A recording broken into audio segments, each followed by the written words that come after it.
Welcome back. 5:37 on this Thursday afternoon. Again, just keep an eye out. There is a severe thunderstorm watch in effect right now in the Montreal region. So last week, I think came across the story towards the end of the week and sat back, and I hate to say it, but at one point in reading what had happened at the CRA, Canada Revenue Agency, having let go people who they found had cheated during COVID, collecting the CERB, I'm like, you know what? How am I? I'm not even surprised. I'm just shaking my head. I'm honestly just shaking my head. I say this after having seen a story on what happened in the U.S.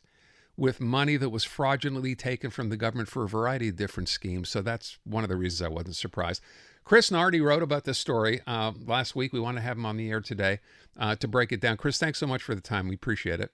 My pleasure. Thanks for having me. Yeah, so let me start off by asking about, first of all, how long it took to get to this point where the Canada Revenue Agency finally said, okay, we'll take a look at the books and what exactly happened. Well, easily a number of months. The genesis of it, so obviously everyone remembers CERB, right? The Canada Emergency Response Benefit. It paid about $2,000 a month, and it was extremely easy to apply for. In fact, probably too easy if about 120 of the CRA's own employees applied for it and were fired because of that. And so obviously the CERB was designed for people who lost their jobs, not people who were employed during the pandemic. And come the spring, the head of the CRA was actually brought to a parliamentary committee, and their MPs asked him, well, how many of your own employees have you investigated? How many of you looked into? You have 60,000 employees. Surely at least one has applied for this benefit who shouldn't have. And the CRA Commissioner Bob Hamilton said, it's not really much, nothing, a handful maybe, and that's it. Tried to leave it at that. So what I found out is that response really didn't satisfy the then Minister of National Revenue, Deanne Laboutier, who said, no, there's no way that's it. And also, we are the CRA. If we're going to ensure that the average taxpayer respects their tax obligations, we got to make sure that our own house is clean, right? It makes sense. So she pressured the agency to look into it. And so come June, the agency decides, okay, we'll launch a significant review of our own staff and government employees and find out how many of our own staff actually applied and received CERB. And they did a quick search. It's pretty easy. You gave your social insurance number when you applied for CERB, and you have to give it to your employer. So they probably just matched the two and realized that 600 of their employees appeared. Oh, that's all. Yeah, 600. So 1%, actually over 1% of their workforce had applied for, or looked like they'd applied for CERB while they were still working for the agency during the pandemic.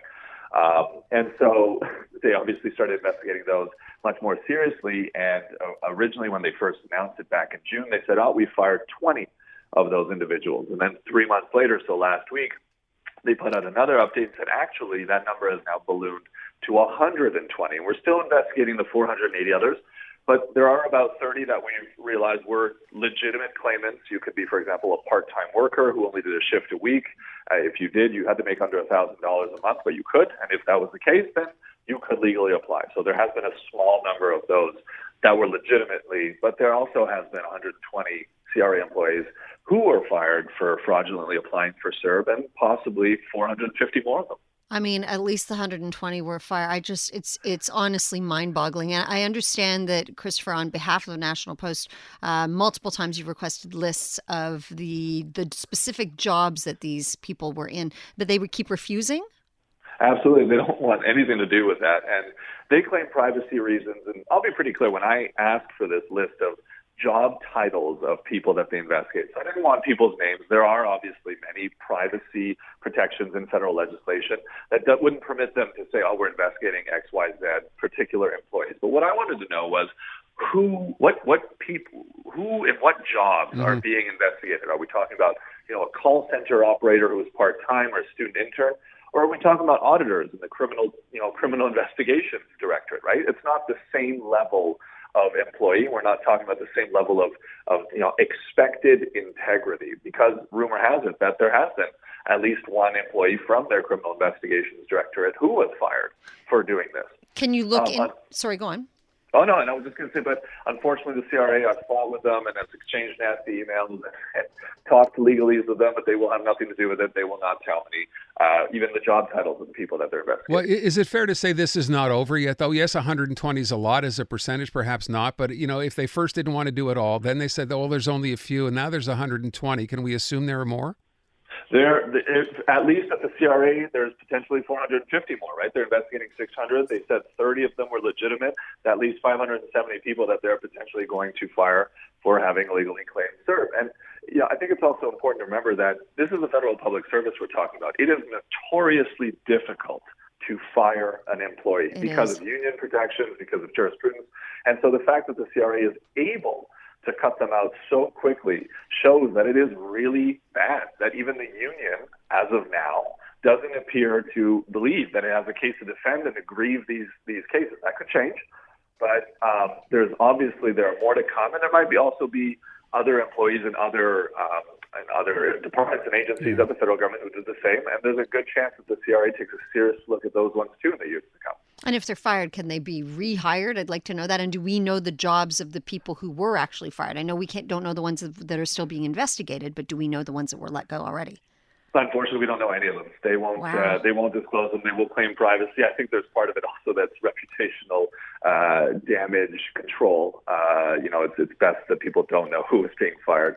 And ultimately, I think there is absolutely a possibility that in the years to come, at least one of them grieves it, and the grievance process, anything can happen, right? Sure. Depending on how the CRA managed the firing. Some of these people could be reintegrated, but it's all hypothetical. We haven't seen any of that yet. I want to ask, in terms of a dollar amount, did you do any calculation, any math here as to how much money we're talking about? Well, right off the top of my head, if each one of these 120 fired individuals claimed just one period, so $2,000, we are talking about $24,000. More than $240,000. 240, right. $240,000, so $250,000 automatically off the top, is money that they claim. Now, obviously, CRA is going to try to claw it back. It may have successfully clawed back. They might have, voluntarily reimbursed it before that. But the fact of the matter is there's a minimum of $250,000 that was paid out to people who were not eligible for it and who should have known better because they worked for the agency who was dispensing the money. That's only 1 month. Let's just do that math, right? Say this went on for 2 months or 3 months. Suddenly you're getting closer to $1 million that was just kind of and let's think about it outside of the CRA. If this many people inside the CRA were taking advantage of the situation and illegally getting their hands on CERB, how many people elsewhere were? It's not funny. I'm laughing, but it's so completely absurd. By the way, there's a number. They've told us, right? When the Auditor General looked into this, Chris, in terms of how much money actually Canadians, never mind just at the CRA working for the government, but how much actually got farmed out the door that should never have gone there. Well, her suspicion is $27 billion, not million, billion. And that obviously includes every program. So we're talking about the wage subsidy as well. We're talking about the rent aids and all that.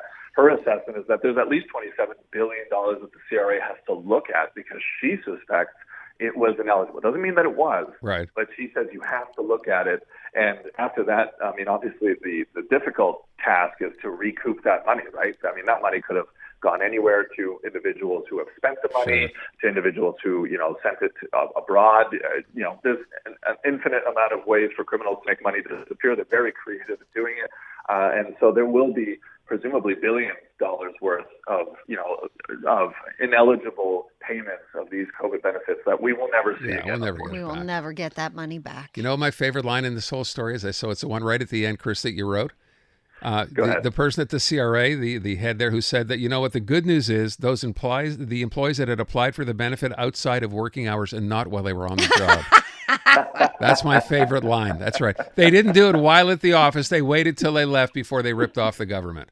You don't want to be using companies. No, certainly not. Why? That'd be dumb. Come on now. Chris Nardi at the National Post. Chris, thank you so much. Appreciate it. My pleasure. Take good care.